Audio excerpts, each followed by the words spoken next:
দশকের পর দশক ধরে উন্নত ভবিষ্যতের আশায় বাংলাদেশ থেকে হাজারো শিশুকে বিদেশে দত্তক পাঠানো হয়েছে। যুদ্ধ, দুর্ভিক্ষ ও চরম দারিদ্র্যের প্রেক্ষাপটে এই দত্তক কার্যক্রম শুরু হয়েছিল মানবিক উদ্যোগ হিসেবে। বলা হয়েছিল বিপন্ন শিশুদের জীবন রক্ষা করাই এর লক্ষ্য। কিন্তু সময়ের সঙ্গে সঙ্গে এই প্রক্রিয়ার আড়ালে জমে ওঠে এক অন্ধকার বাস্তবতা, যেখানে বহু শিশুর পরিচয় মুছে গেছে, পরিবার ভেঙে গেছে, মা বাবারা আজও জানেন না তাদের সন্তান কোথায় আছে। এই বাস্তবতার একটি জীবন্ত উদাহরণ সান্ডার মুলমেস্টার। জন্ম তার বাংলাদেশের ঢাকায়। বয়স যখন মাত্র 2.5 বছর, তখন তাকে নেদারল্যান্ডসে পাঠিয়ে দেয়া হয় দত্তকের মাধ্যমে। আজ 51 বছর বয়সে সান্ডার একজন চিত্র পরিচালক, থাকেন আমস্টারডামে। শৈশবে তিনি বুঝতেই পারেননি যে তার গায়ের রং, মুখের আদল তার আশেপাশের মানুষদের থেকে আলাদা। দত্তক বাবা মায়ের সঙ্গে সম্পর্ক ভালো হলেও নিজের অতীত ছিল তার কাছে কুয়াশাচ্ছন্ন। দত্তক সংক্রান্ত কাগজপত্রে ছিল অসংখ্য অসঙ্গতি, ভুল তথ্য ও ফাঁক ফোকর। সেসব নিয়ে তিনি কখনো গভীরভাবে ভাবেননি। মেনে নিয়েছিলেন যে তার জীবনের একটি বড় অংশ অজানাই থেকে যাবে। সান্ডারের ধারণা বদলে যায় 3 বছর আগে করা একটি ডিএনএ পরীক্ষার পর। পরীক্ষার ফলাফলের সূত্র ধরে নেদারল্যান্ডসে বসবাসকারী বাংলাদেশি দত্তক সন্তানদের সংগঠন শাপলা কমিউনিটি তার জন্ম পরিবার খুঁজে বের করতে সহায়তা করে। প্রায় 5 দশক পর সান্ডার জানতে পারেন তার জন্ম পরিবার এখনো বাংলাদেশে রয়েছে এবং তার একজন ভাই টঙ্গীতে তার জন্য অপেক্ষা করছেন। এক মুহূর্তে তার সামনে খুলে যায় হারানো জীবনের দরজা। মা, বাবা, ভাই বোনদের ছবি হাতে আসে তার কাছে। অতীত সম্পর্কে যেখানে ছিল শূন্যতা, সেখানে হঠাৎ করেই ভিড় করে অসংখ্য গল্প ও অনুভূতি। এই খবরে আবেগে ভাসেন সান্ডারের স্ত্রী আনা এবং তাদের 17 বছর বয়সী ছেলে ম্যাক্সিমো। বাংলাদেশি ভিসা সহ পাসপোর্ট হাতে নিয়ে সান্ডার প্রস্তুতি নেন ফিরে আসার সেই দেশে যেখানে তার জীবনের শুরু হয়েছিল। টঙ্গীতে পৌঁছে তার দেখা হয় সৎ ভাই বরকতের সঙ্গে। পেশায় অটো রিকশা চালক বরকত ছোটবেলায় তার ভাইকে চিনতেন টিপু নামে। ভাষা বোঝেন না কেউই, তবু চোখের ভাষা আর ইশারায় জমে ওঠে দুই ভাইয়ের আবেগঘন পুনর্মিলন। সান্ডার যান সেই ঘরে যেখানে তার মা জীবনের শেষ দিনগুলো কাটিয়েছিলেন। পাশের কবরস্থানে মায়ের কবর দেখে দাঁড়িয়ে থাকেন নীরবে। বরকত জানান, মা জীবনের শেষ দিন পর্যন্ত বিশ্বাস করতেন টিপু একদিন ফিরে আসবে।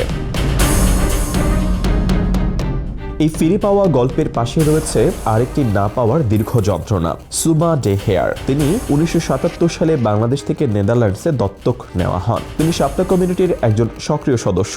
সান্ডারকে তার ভাইয়ের সন্ধান দেওয়ার পেছনে সুমার বড় ভূমিকা থাকলেও নিজের জন্ম পরিচয় খুঁজে পাওয়ার লড়াইয়ে তিনি গত 35 বছর ধরে ব্যর্থ।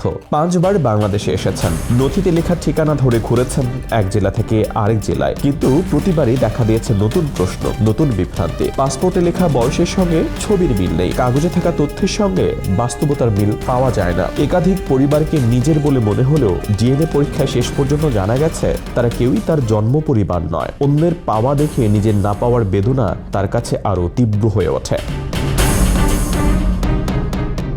1971 সালের মুক্তিযুদ্ধের পর যুদ্ধ শিশু, অনাথ ও দারিদ্র্যপীড়িত শিশুদের জন্য আন্তর্জাতিক দত্তক গ্রহণ শুরু হয়। 1974 সালে দুর্ভিক্ষ পরিস্থিতিকে আরো ভয়াবহ করে তোলে। শুরুতে এটি ছিল মানবিক উদ্যোগ, কিন্তু ধীরে ধীরে পশ্চিমা দেশগুলোর দত্তক চাহিদা একে বাণিজ্যিক রূপ দেয়। নেদারল্যান্ডসের মাস্ট্রিক বিশ্ববিদ্যালয়ের গবেষক এলভিরা লোয়েবেল জানান, এই প্রক্রিয়ায় আর্থিক লেনদেন যুক্ত হওয়ায় দুর্নীতি ও সংগঠিত অপরাধের সুযোগ তৈরি হয়। অনেক ক্ষেত্রে শিশুদের অভিভাবকদের কাছ থেকে কিনে নেওয়া হয়, কোথাও অপহরণ করা হয়, আবার কোথাও ভুয়া কাগজপত্র তৈরি করে শিশুদের অনাথ হিসেবে দেখানো হয়।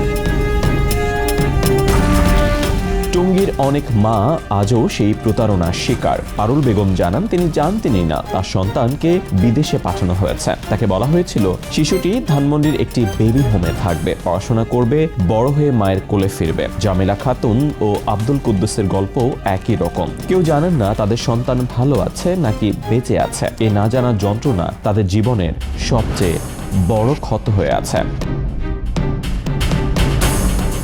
এসব অভিযোগ ও অনুসন্ধানের প্রেক্ষিতে নেদারল্যান্ডস সরকার 1967 থেকে 1998 সালের মধ্যে বাংলাদেশ সহ কয়েকটি দেশ থেকে দত্তক গ্রহণের সম্ভাব্য অনিয়ম তদন্তে একটি কমিশন গঠন করে। কমিশনের প্রতিবেদনে উঠে আসে রাজ্য সরকার এসব অনিয়মের বিষয়ে জানত, কিন্তু কার্যকর কোনো ব্যবস্থা নেয়নি। এই প্রতিবেদন প্রকাশের পর 2024 সালে নেদারল্যান্ডস সরকার আন্তর্জাতিক দত্তক গ্রহণ বন্ধ করে দেয়।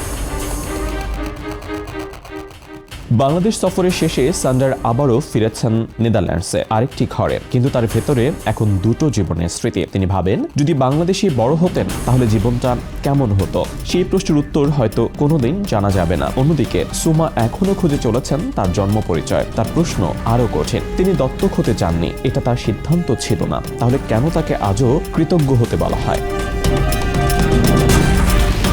এই গল্প শুধু দত্তকের নয়, এটি শিকড় হারানোর, পরিচয় খোঁজার এবং আজীবন অপূর্ণতার এক গভীর মানবিক আখ্যান।